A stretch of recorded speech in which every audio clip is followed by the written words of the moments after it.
Seguimos en Voz para el Cambio. Aquí con Paula Xiomara y Mayrení. La verdad que escuchar a los maestros es para uno aprender, por supuesto, son cátedras abiertas.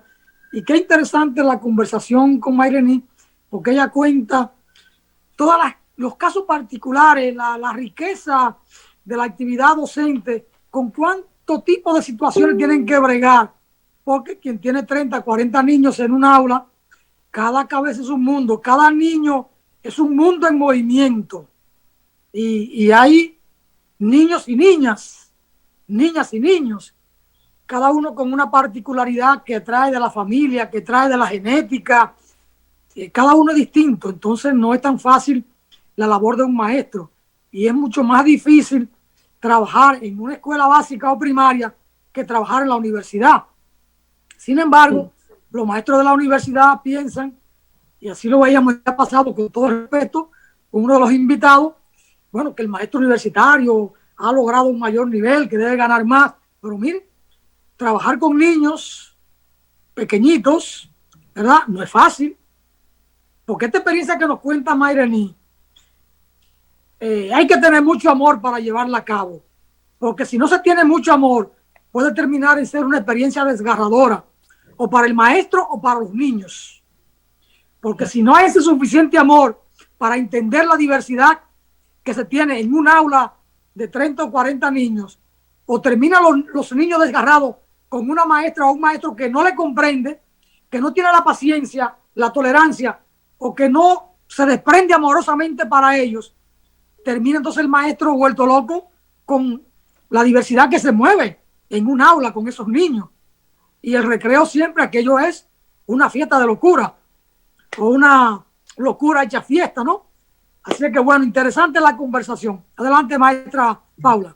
Bueno, la maestra Mayrení no va a volver a entrar con nosotros en este momento, la tenemos para otro día porque la teníamos hasta esta. Pero ella me gustó muchísimo las expresiones que utilizaba y cómo nos explicaba las cosas, porque justo eso era que queríamos, un acercamiento a los temas educativos desde la perspectiva de un docente de pequeñitos. Y cuando usted habla de la diferencia entre un docente universitario y un docente de escuela, pues eso es evidente. Y cada docente tiene sus situaciones, sus particularidades, su trabajo, que el trabajo de ser docente es demasiado comprometido. Y se ve el nivel de compromiso, se observa cuando un docente es capaz de ver que un niño no está avanzando, que no está respondiendo como uno espera, y entonces usted se acerca. Hay niños que definitivamente, y eso nos pasa también en la universidad, que le ha pasado a uno. Sin embargo, en la universidad es distinto, porque estamos con adultos y el adulto ya debe llevar su motivación intrínseca. Sin embargo, Mayrení hablaba ahorita de la motivación que hay que tener y que tiene que provenir sobre todo del hogar, porque la motivación que el niño lleve es importante para que el niño entienda que eso que la profesora está diciendo, él tiene que prestarle atención. Entonces, a veces tenemos una cadena y hay una cadena en la cual el niño no tiene motivación porque tampoco tiene quien le motive. Entonces, toda esa carga le llega al docente de primaria, que tiene que ser él que haga todo ese trabajo. Pudo haber, como ella contó ese caso, pudo haberse quedado ese niño como un niño que no trabaja, un niño que no rinde, un niño que a lo mejor iba a ser reprobado. Sin embargo, al darse cuenta de que el niño, de que un acercamiento con cariño, con amor, con ganas de hacer las cosas, el niño se sincera, profe, no puedo verlo, no puedo verlo, no puedo leerlo. Y entonces el padre se entera. Yo tuve muchas experiencias así, donde eran los profesores que le decíamos a los padres, mire, usted debe llevar al niño a la escuela, el niño es inquieto, pero esto no es normal. Hay un problema grave de hiperactividad, porque los niños normalmente corren, saltan, brincan, pero hay niños que son excesivos. Entonces, los profesores tenemos que estar ahí pendientes y comunicar esas situaciones a los padres. Y entonces, esa sinergia importante, ¿qué va a ser? Esa unión entre el padre y el docente es lo que finalmente logra un una mejor educación, un niño realmente formado. Cuando los padres no están pendientes y cuando tenemos un profesor que está con tanto trabajo, que no está pendiente también individualmente de los hijos, esas cosas tampoco, de los estudiantes, esas cosas tampoco se logran. La educación es un proceso complejo, difícil, no importa el nivel. Todavía los que están cursando posgrado, un curso, una maestría, un doctorado, son más libres, son más ellos, ya son personas adultas que pasan de 30 años normalmente, pero también se pueden dar situaciones que el maestrante arrastra de la familia o del problema laboral, de si tiene o no tiene los recursos con una familia atrás, pero es adulto, él puede retirarse e irse al mundo del trabajo a tiempo completo y resolver su problema de la familia, que es lo básico, la existencia, ¿no? En la universidad, en el grado, son jóvenes, entre 17 y 24 años, que también relativamente son adultos. Antes eran adultos por la edad, ahora son adolescentes más. Y hay hormonas revolteadas por todas partes, hay aspiraciones, quieren muchas cosas porque la sociedad ha cambiado. La gente hoy está que lo que quiere dinero, quiere vehículos, quiere esto, quiere aquello, quiere la última pinta, hoy quiere el último celular. Y hay que bregar desde la docencia universitaria con ese tipo de situaciones. Todo eso es verdad. Pero con los niños la situación es mucho más compleja, es mucho más difícil. Ahí se requiere mucho más paciencia, porque la universidad, el muchacho que no entiende una materia o que está muy cargado o que consiguió un trabajo o que no entiende al profesor o que la materia es muy dura, él la retira simplemente con todo su derecho y nadie se lo va a objetar. Ni siquiera el padre o la madre le podrán preguntar, hijo, ¿por qué la retiraste? Pero no pasa de ahí. Ahora, sí.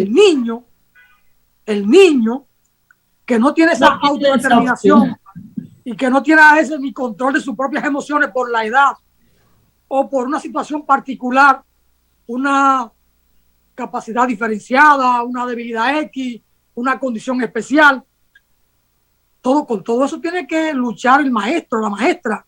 Entonces, aquí debían el sistema educativo nacional tener otro miramiento y uno no tener que ver a los maestros explicando estas cosas que están viviendo en las escuelas, en las aulas, lo que ocurre en el recreo, o lo que cuenta Mayrení de un niño con una discapacidad X y no hay un baño, un sanitario adecuado para niños que tienen esa condición especial.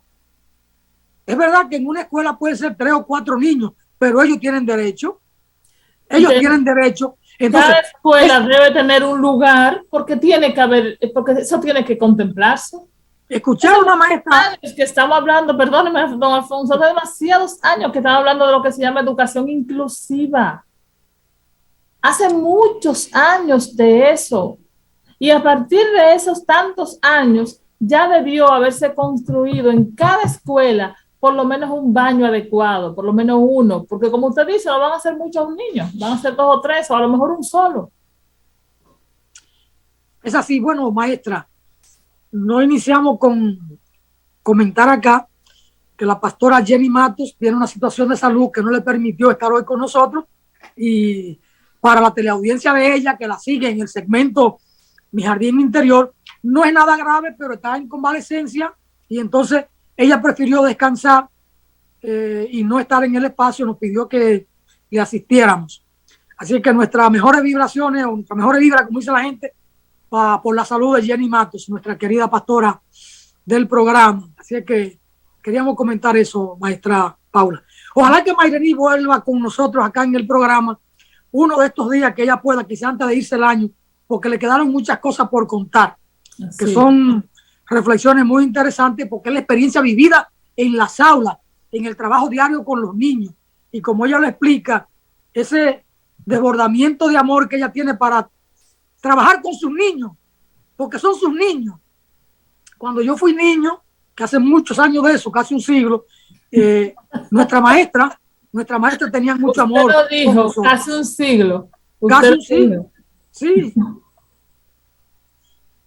Nuestra maestra tenía mucho amor con nosotros. Eso yo estimo que se ha ido perdiendo un poco, porque la intensidad de la vida, la característica de la vida, el cambio de muchas cosas en la sociedad, y no voy a entrar en detalle para que luego no vengan maestros en fila, hacemos un piquete aquí a mi casa. El mundo ha cambiado, la sociedad ha cambiado, y los maestros también, y la realidad de las aulas también, y entonces los niños también han cambiado, los padres han modificado conducta, viven una vida también muy acelerada, pero antes, si un niño tenía un problema, el maestro, la maestra iba a la casa del niño. A mi casa llegaron ahí 2 maestras por situación particular conmigo. En una ocasión me cortaron aquí, el hermano Titi Poncerrate, hermano de Aristóteles, me cortó un dedo, yo me desmayé porque no podía ver la sangre. A la maestra Altagracia Roca se le ocurrió pensar que yo tenía anemia y duró una semana llevándome 1 litro de leche a mi casa. Y caminaba cerca de 14 o 20 cuadras para ir a mi casa. Hoy nadie camina eso, cogen un motoconcho, el que no tiene carro o el que no tiene una pasola. ¡Wow! ¡Qué muestra más bonita de cariño! Sí, pero eso era común en Sí, eso era muy común. antes, era muy común. Los profesores tenían una entrega, un compromiso muy fuerte. Y ahora los profesores lo siguen teniendo. Sin embargo, no se manifiesta de igual manera. Y no todos lo siguen teniendo, porque se dan muchos casos de profesores que no logran darse cuenta de situaciones que tienen, de necesidad que tienen sus estudiantes, justo porque ahora mismo no todos los profesores están realmente comprometidos. Esperemos que se logre ese compromiso, y por eso es tan importante que el docente valore el trabajo que está haciendo, y sobre todo que el docente pueda entrar al sistema por concurso de oposición que asegure que entren los mejor formados, que eso va a asegurar que este tipo de cosas no ocurran, que tengamos un sistema que funcione cada vez mejor. Mire, en uno de los encuentros de los jaboneros, ahora en Jarabacoa, 30 y 31 de octubre, Arismendi Marcelino, un gran sociólogo de Dajabón, egresado de la Universidad Autónoma, contaba que cuando estaban en 7º o 8º curso, él y Alejandro Salcedo, nuestro querido Buchu, se iba por la noche a sitios no santos, y que en la mañanita una de las maestras nuestras, no voy a decir el nombre, lo llamaba a los dos y le preguntaba: ¿dónde estaban ustedes anoche? Y lo interrogaba. Ellos se sorprendían porque pensaban que la maestra tenían un sistema de espionaje a los muchachos, porque como la maestra en la noche se enteró de dónde ellos andaban en lugares no santos, así lo decía Arismendi. Hay que pensar en aquellos años cuáles eran esos lugares no santos. Y que a la tercera ocasión ella convocó a sus 2 alumnos, Alejandro Salcedo y Arismendi Marcelino, con las madres de ambos, a doña Rosita y a doña Antonia. Y entonces ahí aclaró la situación con las madres de los dos y con ellos ahí, y a partir de ahí los dos cambiaron. Entendieron que había un sistema de espionaje para dar seguimiento a ellos por las noches. Es decir, cómo los maestros, las maestras de antes se enteraban, se preocupaban. Si un muchacho no le rendía o era travieso demasiado en el aula y en el recreo, ¿por qué pasaban aquellas cosas? ¿Por qué no explicaban la clase? ¿Por qué le iba mal en un examen? ¿O por qué llegaban con sueño al aula? Entonces se despertaban las antenas, porque nuestra maestra era nuestra madre. Me dio mucho gusto oír a Mayrení como explicaba y hablaba de nuestros niños, mis niños. Y pensé en una maestra de antes. Eso es así. Ella tuvo una expresión que habló de esa comprensión amorosa, y ahí usted dijo que yo me fui porque si estuviera aquí, yo estuviera con... Sí, yo estaba brechando, dejé que ustedes conversaran, pero yo nunca me fui. Me escondí el rostro, pero yo estaba escuchando a la maestra Mayrení. Yo estaba haciendo mi tarea desde acá. Ajá, ok, sí. Qué bueno, pues me alegro mucho. Interesante oírla. Adelante, maestra. Nada, que estos temas son realmente importantes porque es la forma en que tenemos también de ver otro tipo de punto de vista. El punto de vista de este tipo de docentes es realmente el más interesante, creo yo. Porque mire, si logramos un docente comprometido a ese nivel, como vemos a la maestra Mayrení Méndez Medina, y logramos que los docentes hagan ese trabajo como tiene que ser, vamos a tener un estudiante en secundaria que tendrá menos dificultades, que está mejor adaptado, que tendrá mejores hábitos. Y ese será el estudiante que llegará a la universidad, que será entonces responsable de su trabajo, que rendirá mucho más, que irá directo a una carrera, que no llegará flotando y se inscribe en una porque tal vez me tenga que cambiar. Eso es gravísimo. Y eso lo veo yo mucho con los estudiantes míos de química básica. Estudiantes que todavía no tienen ni idea de qué van a estudiar, que no saben, que no, que están ahí, pero bueno, porque a lo mejor han insistido mucho los padres, mucho porque la novia, algunos porque tienen que quitarse de eso, inscribirse ya, pero que no tienen ni idea. Y entonces se inscriben en cualquiera, algunos, ay, no me gusta, no sé, y piensan cuál será la más fácil y deciden una por cuál será la más fácil.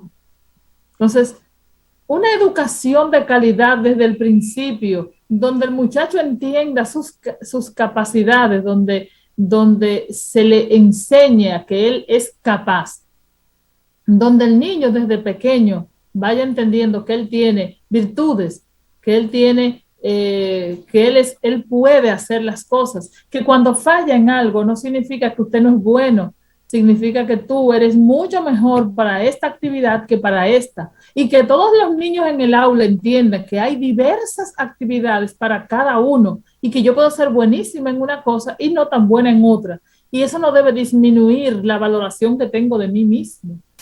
El niño tiene que entender eso para que entonces pueda asumir por qué me va tan bien en ciencias naturales y en matemáticas y por qué no me va tan bien en sociales, por ejemplo, como era mi caso cuando era niña. Yo sacaba excelente calificación, pero yo entendía que yo no aprendía eso igual, que eso a mí no me interesaba. Entonces, lograr que el niño tenga eso es importante para que ese niño sea un niño adaptado, para que ese niño luego crezca con esa convicción de qué puede hacer. A partir de ahí y en secundaria se va perfilando en qué carrera va a estar. Y ya se ve, cuando se valora, pues ya ese niño se ve, yo me veo como un médico y sabe que lo puede conseguir. Yo me veo como un ingeniero y él sabe que lo va a poder conseguir. Me veo como un agrónomo, lo puedo hacer. Pero si no se ha formado bien, no se ve de ninguna cosa y llega a la universidad empujado, obligado, sin un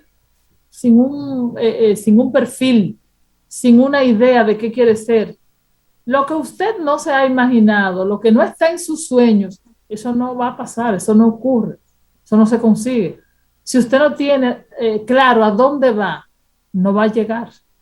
Mire, a propósito de lo que le contaba de Arismendi Marcelino, lo que él contó en el encuentro, por ahí está Aristóteles Ponserrate saludando y dice que está brechando por ahí siguiendo el programa como cada día. Aristóteles Ponserrate contó una historia. Claro, las cosas han cambiado mucho hoy. El hoy es muy diferente al ayer, pero los valores predominantes en el ayer, le cuento. Cuenta Ponserrate en este encuentro que en una ocasión él estaba en el colegio de la monja. Hola, mi gente linda. Y su padre le pidió una cita a la directora, a la monja superiora, para ir a visitarla. Y le dan la cita. Y don Mario fue allá, porque Aristóteles Ponserrate era muy inquieto, como todo muchacho. Y él fue a darle autorización para que lo disciplinaran y lo pusieran siempre en atención a las clases, usando el método que consideraran de lugar, y que él fue para autorizar eso. Bien sea una correa, un barejón, un jalón de oreja o un buen pecosoncito, y que si ellas no podían hacerlo, le notificaran a él que él lo haría. Y esa autorización fue delante de Aristóteles Ponserrate porque lo llamó a donde estaba con la madre superiora, y a partir de ahí, por lo menos en el colegio, la Alta Gracia, el colegio de la monja, como se dice en Dajabón, y de ahí para siempre en el aula, Aristóteles era muy disciplinado, muy estudioso, pero en la calle seguía siendo el muchacho que siempre fue, el inquieto, el jugador, el maroteador, el que se iba al río Masacre a una poza que había o a la tribuna. Pero esa presencia de su padre autorizando la corrección con el método que fuera necesario, eso lo puso en atención a que tenía que en el aula y en la casa había que hacer la tarea, porque si no, ya don Guario había hablado. Por supuesto, las monjas, ¿verdad? Quizás una que otra podían en una ocasión jalar la oreja o decirle dos cosas, pero esa presencia del padre en la escuela para decirle a su hijo, o atiende, o te porta bien o te porta bien. Entonces, claro, eso ya hoy no se ve. No, no se ve, al contrario, los padres van a desautorizar a los maestros con algunos tipos de medidas que toman correctivas con respecto a las conductas, que no quieren que se le hable mal, que no quieren que a sus hijos sean castigados, y eso antes no se veía. El profesor tenía total autoridad, que a veces era excesiva, porque coger una correa, coger una regla, dar un tacazo, eso era excesivo, aunque nadie se moría por eso.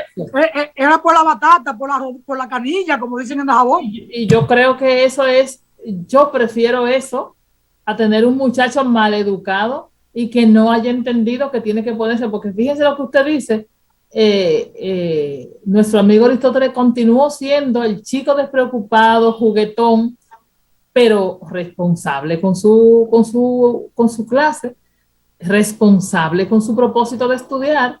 Entonces, eso es lo que tenemos que conseguir de los niños, porque a los niños no hay que quitarles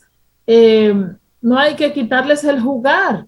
Lo que tienen es que saber que hay un momento para jugar y hay otro para hacer su tarea, y que su tarea no la pueden dejar perder de vista, y que aunque esté buena la serie, hay que apagar la tele y hay que ponerse a estudiar.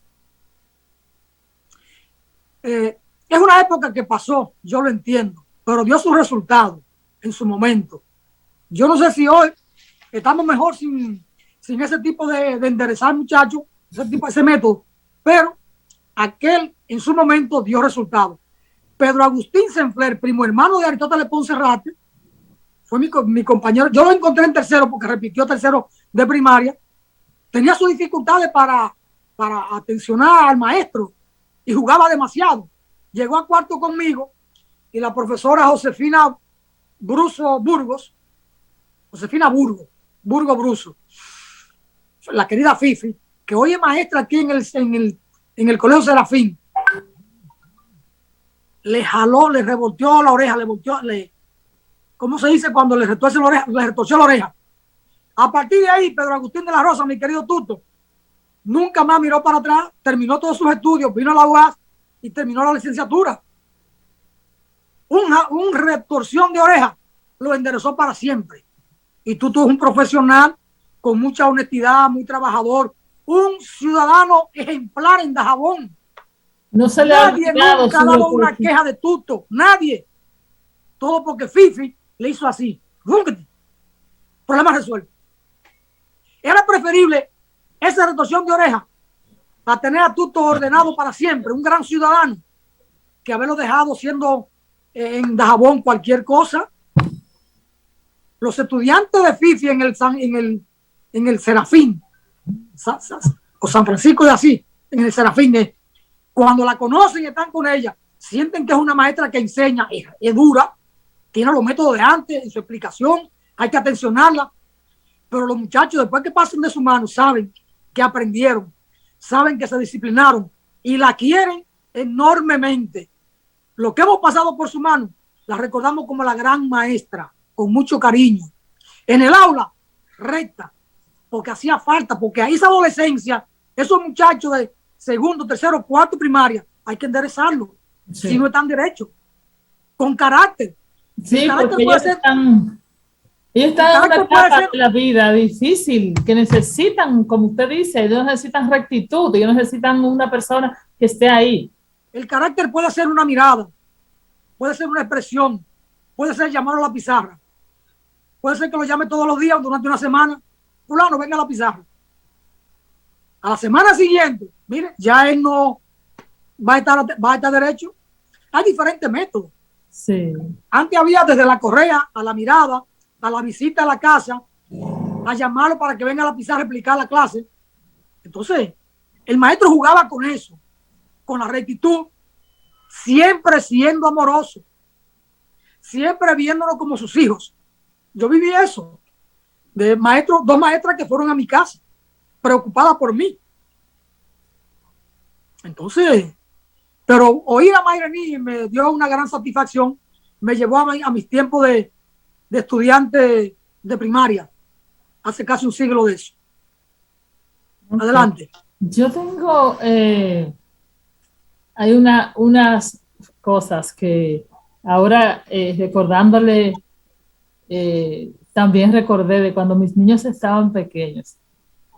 Y era que cuando quería lograr con ellos, que mira, que si no te portas bien en la escuela, sobre todo con Rafael José, si no te portas bien en la escuela y yo tengo que ir, ya tú sabes cómo voy a ir.